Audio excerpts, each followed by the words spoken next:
CAA-வை எதிர்த்தும் கல்வியை மாநில பட்டியலுக்கு மாற்றக் கோரியும் கட்சி ஆரம்பிப்பதற்கு முன்பாகவே குரல் கொடுத்த தங்களுக்கா கொள்கை இல்லை என தாவேக தலைவர் விஜய் கேள்வி. உங்களுக்கு கொள்கையே கொள்ளைதானே எனவும் திமுகவின் பெயரை குறிப்பிடாமல் சாடல். அப்புறம் அப்ப நம்ம கட்சி ஆரம்பிக்கிறதுக்கு முன்னாடியே எதிர்த்த நமக்கு கொள்கை இல்லையா? வகுப்பு சட்டத்தை எதிர்த்து உச்ச நீதிமன்றத்துக்கு முதல்ல போன நமக்கு கொள்கை இல்லையா? என்னமோ இவங்களுக்கு மட்டும்தான் எல்லா கொள்கையும் குத்தகைக்கு எடுத்த மாதிரி. இவங்க கொள்கையே கொள்ளை தானே.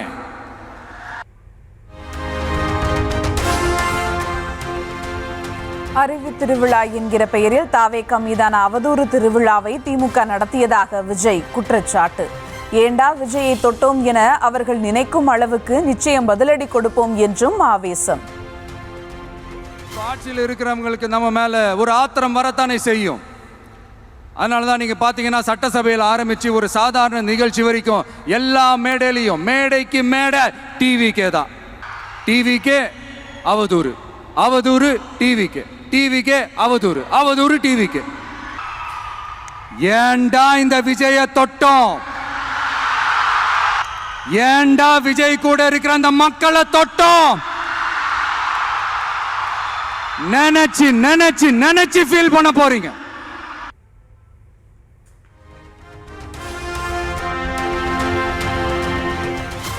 தாவேகாவினரை தற்குறிகள் என்று கூறுவதற்கு எதிராக திமுக MLA-வே பேசியிருப்பதாக விஜய் பேச்சு. MLA எழிலன் போன்ற ஆதரவு குரல்கள் மாநிலம் முழுவதும் ஒலிக்கும் என்றும் நம்பிக்கை. தற்குறிகள்னு சொல்லி வாங்கி கட்டிக்கிட்டு இப்போ அவங்களாம் தற்கூறியெல்லாம் கிடையாது, அப்படிலாம் அவங்கள கூப்பிடாதீங்க. அவங்க சங்கிகள்லாம் கிடையாது, அப்படிலாம் அவங்கள கூப்பிடாதீங்கன்னு சொல்லி ஒரு குரல். என்னடா இது இப்படி ஆகி போச்சு? டிவிகேக்கு சப்போர்ட் பண்ற மாதிரி நம்ம கட்சியிலேருந்தே ஒரு குரல் வருதுன்னு சொல்லி தலைமையில் ஃபுல்லா கன்ஃபியூஷன். அந்த கன்ஃபியூஷன் இதோட நிற்காது. அந்த ஆதரவு குரல் ஒரு வீடு விடாம, ஒரு இடம் விடாம எல்லா இடத்துலயும் எல்லா வீட்லயும் இன்னும் பலமா எதிரொலிக்கு தான் இல்லையான்னு பாருங்க.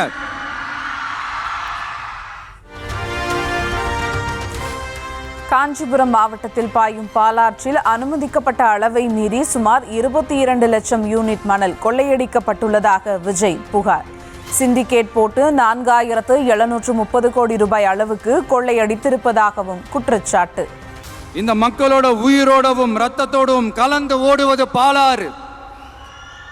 அந்த பாலாறை இன்னைக்கு பெரியார் பெயரையும் அண்ணா பெயரையும் சும்மா பேருக்கு வச்சுக்கிட்டு ஆட்சி நடத்துறவங்க என்ன பண்றாங்க தெரியும்ல? சுரண்டிட்டாங்க, கொள்ளையடிச்சிட்டாங்க, நாசம் பண்ணிட்டாங்க, மோசம் பண்ணிட்டாங்கன்னு இன்னும் என்ன வேணாலும் சொல்லலாம். ஆக மொத்தம் அழிச்சிட்டாங்க. இதை நான் எதுவும் போற போக்கில் எதுவும் அடிச்சு விடலங்க, ஆதாரத்தோட தான் சொல்றேன். அனுமதிக்கப்பட்ட அந்த லெவலை தாண்டி 22,70,000 யூனிட் மணலை கொள்ளையடிச்சிருக்கிறாங்க. ஸோ ஆக மொத்தம் இதில் அவங்க அடிச்ச கொள்ளை எவ்வளவு தெரியுமா? ரொம்பலாம் இல்லை, கம்மி தான். 4730 கோடி. கம்மி தான் இல்லை?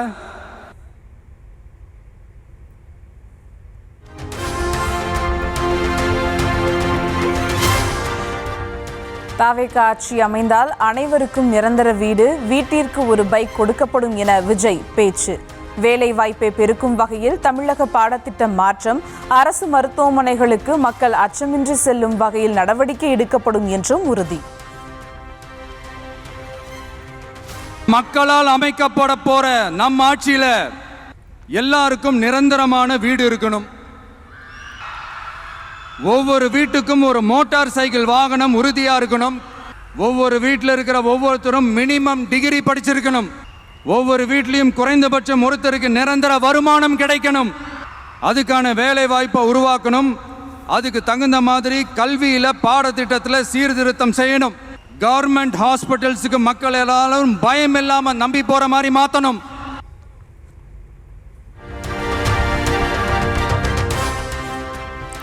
காஞ்சிபுரம் மக்கள் சந்திப்பு நிகழ்ச்சி அரங்கிற்கு குறிப்பிட்ட நேரத்திற்கு முன்னதாகவே சென்ற தாவேக தலைவர் விஜய் நேரத்தை கடைபிடிக்காதவர் என குற்றச்சாட்டுகள் எழுந்த நிலையில் காலை 11 மணி கூட்டத்திற்கு 10:30 மணிக்கே சென்றார்.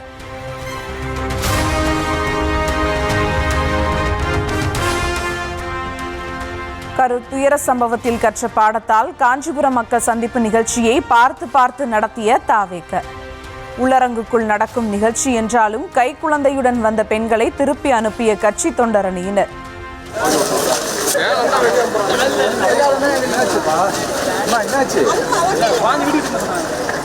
அலோடு இல்லையா?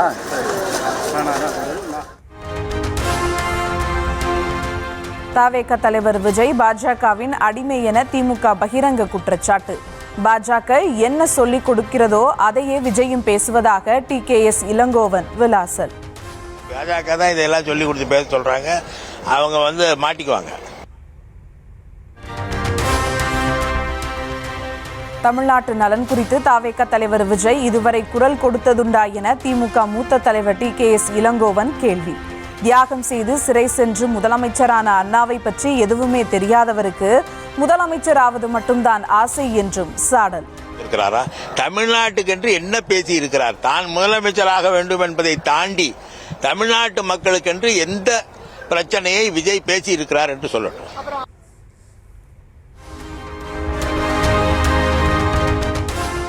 கரூரில் சொன்ன நேரத்திற்கு செல்லாமல் 41 பேரின் உயிரை பழிவாங்கியவர் தாவேக தலைவர் விஜய் என திமுக குற்றச்சாட்டு. குற்றம் தன்னுடையது என்பதால் கரூர் சம்பவம் குறித்து அவர் பேசுவதே இல்லை எனவும் டிகேஎஸ் இளங்கோவன் புகார். குடிக்க தண்ணீர் இல்லாமல், உணவு இல்லாமல் மாலை 7:30 மணி வரை அவர்கள் அங்கே நிற்க வேண்டிய நிலையை உருவாக்கியது விஜய். 12 மணிக்கு பேசுவதாக சொல்லிவிட்டு மக்கள் காத்திருப்பார்கள், அவர் நம்முடைய ரசிகர்கள், நாம் போய் பேச வேண்டும் என்று நினைத்தாரா? 7:30 மணிக்கு வருகிறார். அதனிடையே மக்கள் மயக்கம் போட்டு விடுகிறார்கள். குடிக்க தண்ணீர் இல்லை, உணவில்லை. இதற்கு யார் பொறுப்பு?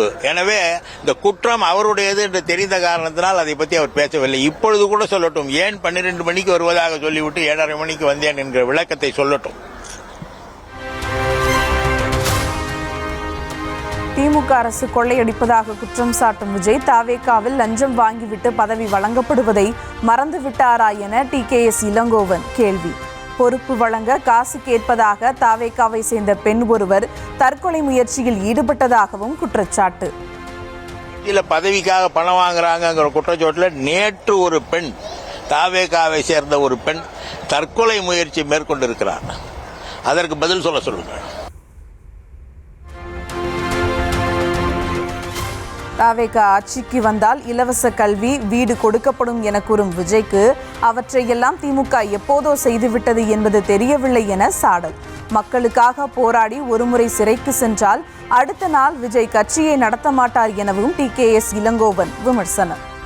தியாகம் செய்து கொள்கைகளை காப்பாற்றுகிற இயக்கம் ஒரு இயக்கம். விஜயை ஒரு முறை சிறை சொல்லுங்கள், பிறகு அடுத்த முறை அவர் கட்சி நடத்துகிறாரா என்று பார்ப்போம். தெற்கு அந்தமான் கடலில் நிலை கொண்டுள்ள காற்றழுத்த தாழ்வு பகுதி நாளை காற்றழுத்த தாழ்வு மண்டலமாக வலுப்பெறும் என தகவல். அடுத்த 48 மணி நேரத்தில் மேலும் வலுப்பெற்று தென்கிழக்கு வங்கக்கடல் பகுதியில் புயலாக மாற வாய்ப்பு உள்ளதாகவும் வானிலை ஆய்வு மையம் கணிப்பு.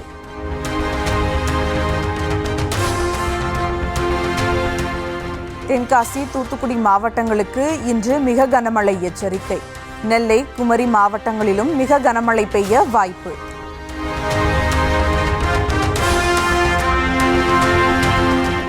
கடலூர், அரியலூர், மயிலாடுதுறை, திருவாரூர், தஞ்சை, நாகை, புதுக்கோட்டை, சிவகங்கை மாவட்டங்களில் இன்று கனமழைக்கு வாய்ப்பு. மதுரை, விருதுநகர், ராமநாதபுரம் மாவட்டங்களிலும் கனமழை பெய்யலாம் என தகவல்.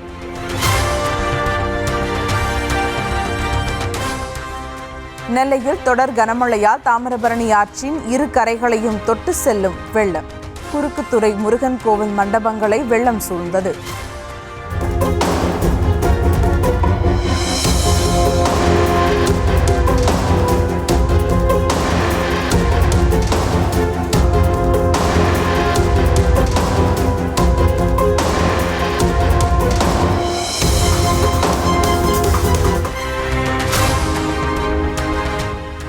நெல்லையில் பெய்த கனமழையால் மணிமுத்தாறில் ஆர்ப்பரித்து ஓடும் வெள்ளம்.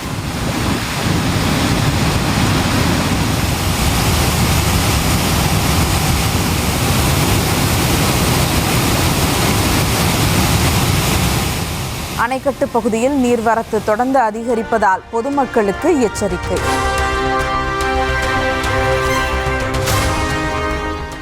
நெல்லை களக்காடு தலையணையில் ஆக்ரோஷமாக கொட்டும் வெள்ளம்.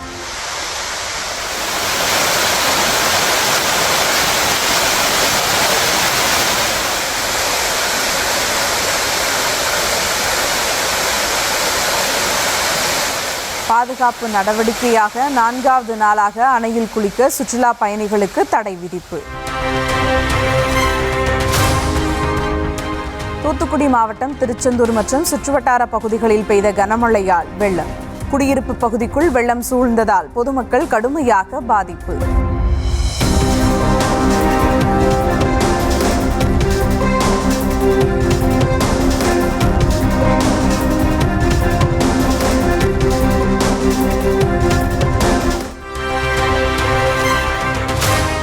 மேற்கு தொடர்ச்சி மலைப்பகுதியில் பெய்த கனமழையால் குற்றால அருவிகளில் குறையாத வெள்ளம்.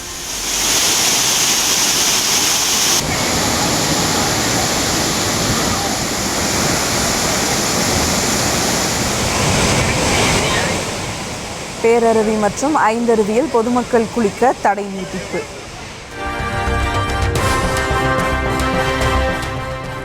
வருசநாடு வனப்பகுதியில் இரவு முழுவதும் கொட்டி தீர்த்த கனமழை. நீர்வரத்து அதிகரித்ததால் மூல வைகை ஆற்றில் வெள்ளப்பெருக்கு.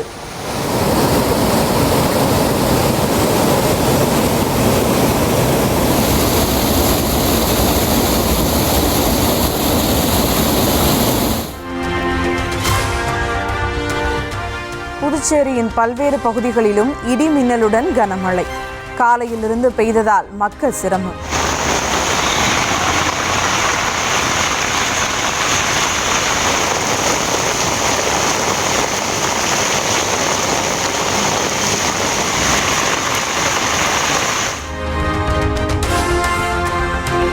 பேச்சிப்பாறை அணையில் இருந்து வினாடிக்கு 1000 கன அடி உபரி நீர் திறப்பால் கோதை ஆற்றில் ஏற்பட்ட வெள்ளப்பெருக்கு. கன்னியாகுமரி மாவட்டம் திருப்பரப்பில் ஆர்ப்பரிக்கும் வெள்ளத்தால் சுற்றுலா பயணிகள் குளிக்க தடை.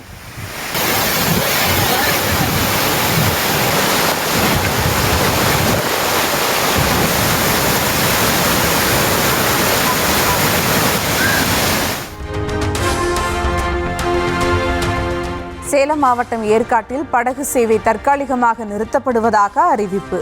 கடும் பனிமூட்டம் மற்றும் தொடர் சாரல் மழை காரணமாக நடவடிக்கை.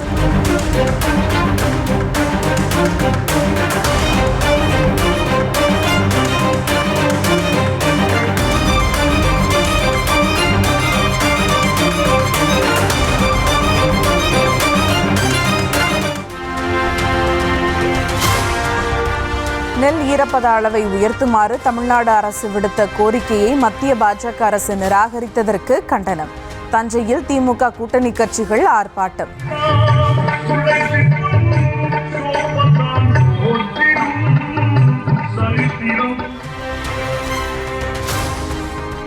வரும் டிசம்பர் 10ஆம் தேதி அதிமுக செயற்குழு மற்றும் பொதுக்குழு கூட்டம் சென்னையில் நடைபெறும் என எடப்பாடி பழனிசாமி அறிவிப்பு. சட்டப்பேரவை தேர்தல் நெருங்கும் நிலையில் கூட்டணி அமைப்பது உள்ளிட்டவை குறித்து முக்கிய முடிவுகள் எடுக்கப்பட வாய்ப்பு.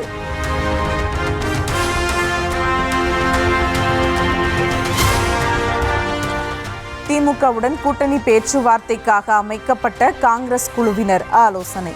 காங்கிரஸ் மேலிட பொறுப்பாளர் கிறிஸ் ஜோடங்கர் தலைமையில் செல்வ பெருந்தகை, ராஜேஷ்குமார் உள்ளிட்டோர் விவாதம்.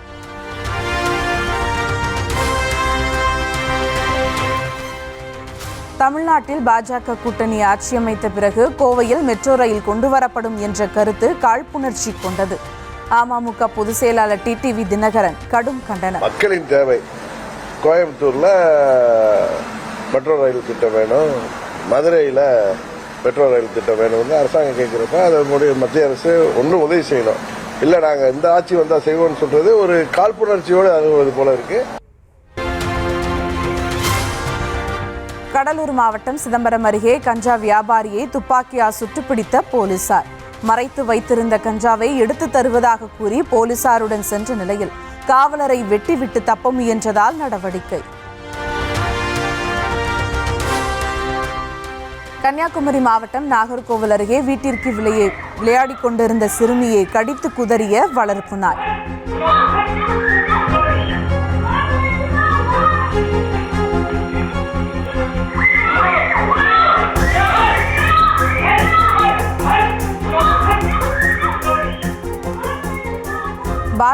சிறுமியின் பெற்றோர் தட்டி கேட்டபோது நாயின் உரிமையாளர் கொலை மிரட்டல் விடுத்ததாக போலீசில் புகார்.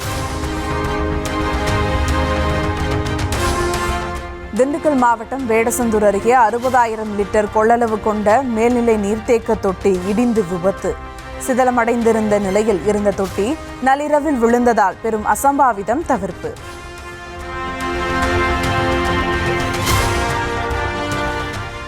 தென்னாப்பிரிக்காவில் பிரான்ஸ் அதிபர் இமானுவேல் மேக்ரானை சந்தித்த பிரதமர் மோடி.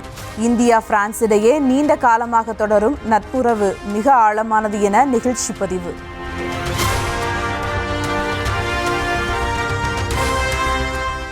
பஞ்சாப் மற்றும் ஹரியானாவின் ஒருங்கிணைந்த தலைநகராக உள்ள சண்டிகரை யூனியன் பிரதேசமாக மாற்ற மத்திய அரசு முயற்சி என தகவல். குளிர்கால கூட்டத்தொடரில் மசோதா நிறைவேற்றப்பட உள்ளதாக கூறப்படும் நிலையில் பஞ்சாப் மாநில அரசு கடும் எதிர்ப்பு.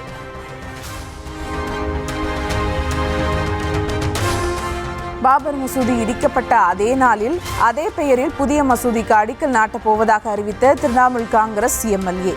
தேர்தல் ஆதாயத்துக்காக மக்களை மத ரீதியாக தூண்டிவிட்டு அரசியல் செய்வதாக எதிர்க்கட்சியான பாஜக கடும் சாடல்.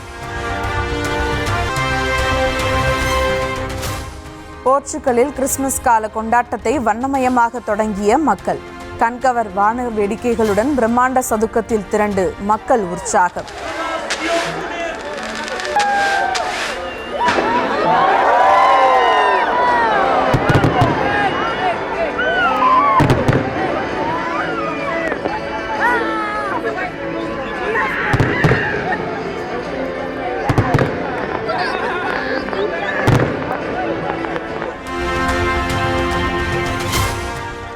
மெக்சிகோவில் உள்ள மோனார்க்கில் பட்டாம்பூச்சிகளுக்கான சரணாலயம் திறப்பு.